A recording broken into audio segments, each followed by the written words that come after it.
Welcome to the Bookworm Duo, where we explore a variety of books. Let's get started. Today we're taking a deep dive into Tickets to Kolkata, a book that promises a whirlwind of adventure mystery and a journey through the heart of India. It's a captivating read that starts with a seemingly ordinary engagement party in England. We meet Jack, a champion boxer, and his fiancée Christie brimming with excitement for their upcoming honeymoon to India. They're picturing elephants, mountains, the Taj Mahal, all the classic honeymoon dreams. The quintessential romantic vision of India. But I have a feeling things aren't going to stay picture perfect for long. You're absolutely right. A chance encounter at their engagement party with a mysterious stranger named Mike throws a wrench into their honeymoon plans. Mike, a seasoned traveler with a past shrouded in intrigue, hints at an old treasure map connected to India. Okay, this Mike character is already piquing my interest. He's clearly not just a random party guest.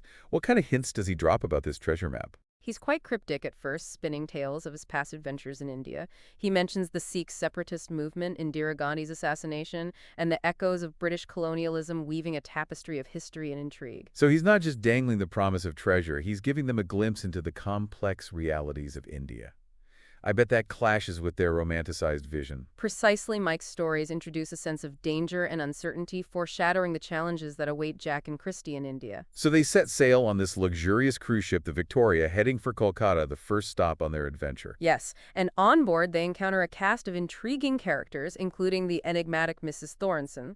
She's an elderly lady who, despite appearing frail, exhibits surprising bursts of mobility, hinting at a possible hidden agenda. The classic appearances can be deceiving trope. There's definitely more to Mrs. Thornton than meets the eye. There's a scene where Jack witnesses her wheelchair seemingly moving on its own, even locking when empty. Later, Jack even takes it for an accidental and rather comical joyride through the ship. A runaway wheelchair? That sounds like something straight out of a slapstick comedy. It's a moment of humor that underscores the unpredictable nature of their journey. And this wild ride leads to a chance encounter with Mike, who also happens to be on the ship. Of course he is. It seems like fate is pushing them together. What happens during this encounter? Mike, sensing their growing curiosity, reveals more about the treasure map, a family heirloom passed down from a Maharaja who fled his estate during the Mughal invasion. Okay, so we're talking about a treasure with historical significance, not just some pirate booty. Where does this map lead them? The map depicts the location of a hidden fortune buried somewhere in the forests of Jharkhand, a region known for its waterfalls and dense jungle. Jharkhand, the land of hidden treasures. I bet Jack and Christie are starting to feel the allure of adventure now. Absolutely, but before they even set foot in Jharkhand, they face a taste of the dangers ahead. Jack has a run-in with some shady characters in Kolkata who try to steal his briefcase. Wait, do they know about the map? Are they after the treasure too? That's the question that lingers. Jack manages a daring escape over a wall, leaving us wondering about the thieves' motives and whether they'll cross paths again. That's a fantastic cliffhanger. We've got a mysterious stranger, a treasure map, and a near robbery, all before they even reach India proper. I can't wait to see what happens next. So our intrepid trio arrives in Jharkhand, guided by Camille, ready to face whatever dangers the jungle throws their way. This is where Tickets to Kolkata really leans into that classic adventure vibe. Yes, the setting shifts dramatically from the bustling cityscapes of Kolkata to the dense, unpredictable forests of Jack and Mish. Vividly paints a picture of this remote area rich in natural beauty, but also teeming with hidden dangers. I can almost hear the rustling leaves and the calls of exotic birds, but I'm also getting a sense of foreboding. What kind of dangers are lurking in the shadows? Well, their journey takes a dramatic turn when they're ambushed and kidnapped by a band of ruthless bandits. These are not your typical petty thieves. They are a well-organized group led by a formidable figure named Ganesh. The classic bandit trope. I bet this Ganesh is a colorful character. What's his story? He's a cunning and ruthless adversary with a personal connection to Mike, adding another layer of complexity to the story. It turns out they have a history, a score to settle from Mike's past adventures in India. Whoa, hold on. So it's not just about finding the treasure.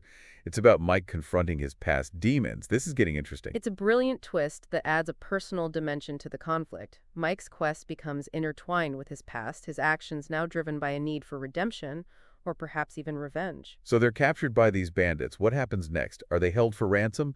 Forced to walk the plank? Neither. They are taken to a remote village controlled by a powerful local leader, Jalal Bek, whom Mike had encountered earlier during their journey. Remember the incident with the elephant?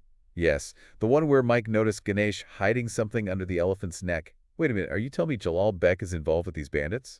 Not quite. Jalal Bek and Ganesh have a rivalry of their own, both vying for power and influence in the region. It's a classic clash of personalities, each with their own agenda and ambitions. Okay, so we've got two powerful figures, a band of bandits, a hidden treasure, and our hero's caught in the middle. This is turning into a real powder keg. Indeed, and the tension explodes when a violent confrontation erupts between Jalalbek's forces and Ganesh's gang. It's a scene straight out of an action movie with gunfire explosions and even a rogue elephant rampaging through the village. Wait, rogue elephant? Where did that come from? It's Ganesh's elephant Arabat, the one Mike saw him hiding something under, remember? Well, that hidden object turns out to be the treasure, a bag filled with precious stones. So in the midst of this chaotic battle, the elephant breaks free, creating even more havoc. Exactly. The elephant, panicked by the noise and gunfire, becomes a force of nature, trampling anyone in its path. It's a terrifying and tragic scene highlighting the unpredictable consequences of human greed and conflict. So how did Jack, Christie, and Mike survive this mayhem? Do they fight their way out?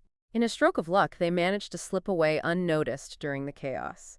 The rampaging elephant inadvertently provides a distraction, allowing them to escape with their lives and the treasure. Wait a minute, they got away with the treasure. So they're rich now. The adventure's over. Not so fast. They may have escaped the immediate danger, but their journey is far from over. They're picked up by the Indian army who arrived to quell the violence and restore order. The Indian army? But wasn't Mike wary of them earlier in the story? Yes, there's a delicious irony in their being rescued by the very force Mike distrusted.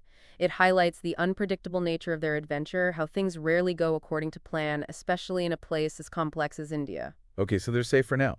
But what about Jalalbek and Ganesh? Are they apprehended? And what about Mike? Is he going to share the treasure with Jack and Christie? So many questions. And that's what makes this book so gripping. Mish keeps us on the edge of our seats, wondering what's going to happen next. So last we left off, our heroes had escaped that crazy battle thanks to that rogue elephant and were in the hands of the Indian army. Talk about a wild ride. Right? It really shows how good of a storyteller Mish is, being able to blend humor and action and suspense, all while giving us these glimpses into Indian history and culture. For sure. So they're with the army safe and sound for now. But what happens next? Do they finally get a break from all the chaos? Well, they're taken to this nearby town, and there they have another surprise encounter. Remember Mrs. Thornton, the sweet little old lady from the cruise? Oh yeah, the gnome with the mysterious wheelchair. I knew there was something more to her story. You were spot on. Turns out she's not just a harmless old lady. She's actually tied to this whole network of international criminals. And guess what they're after? The treasure, of course. This just keeps getting better and better. So Mrs. Thornton was playing the long game all along, befriending them on the cruise just to earn their trust. Exactly. A classic case of deception and manipulation. And her companion, Michelle, he's in on it too. They were both putting on an act, feeding Jack and Christie false information, all while secretly keeping tabs on them. Wow, talk about cold-hearted. So what happens? Do they get caught by Mrs. Thornton and her crew? Thankfully, no, Mike. You know, he's always thinking on his feet, Tentley figures out they're in danger and comes up with an escape plan. He's always one step ahead. He really is. They're fortunate to have him looking out for them. So they ditch Mrs. Thornton and her gang. What do they do next? Do they try to find the treasure themselves? They get in touch with Kareem. Remember him, the descendant of Indian royalty that Mike had asked about the map earlier in the story? They meet up with him in Patna, and Kareem helps them arrange to ship the treasure back to England. That's a smart move. Getting that treasure out of India sounds like the best plan at this point. How do they manage to ship it without anyone getting suspicious? Kareem uses his connection and has the treasure disguised as furniture, sneaky, right?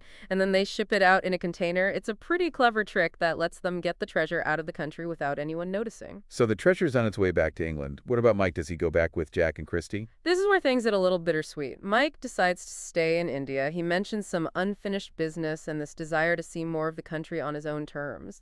That's kind of sad, but it also seems fitting for someone like Mike. He's a real adventurer at art. What about Jack and Christie? Do they finally get to enjoy their honeymoon? They find themselves in Delhi, getting ready to attend this big celebration for the anniversary of Gandhi. They've definitely had a honeymoon they'll never forget. But hold on, the story doesn't end there. There's this lingering sense of danger, this feeling that their adventure might not be over just yet. Are you saying they're still being hunted, but by who?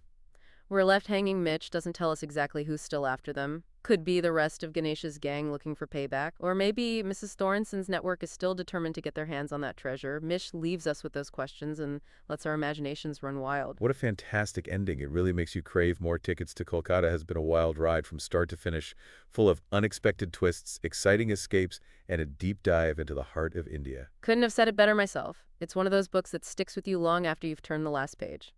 Thanks for joining us. Subscribe for more bookish adventures and hit that like button if you enjoy the ride. Don't forget to share the knowledge. Spread the word. CIM.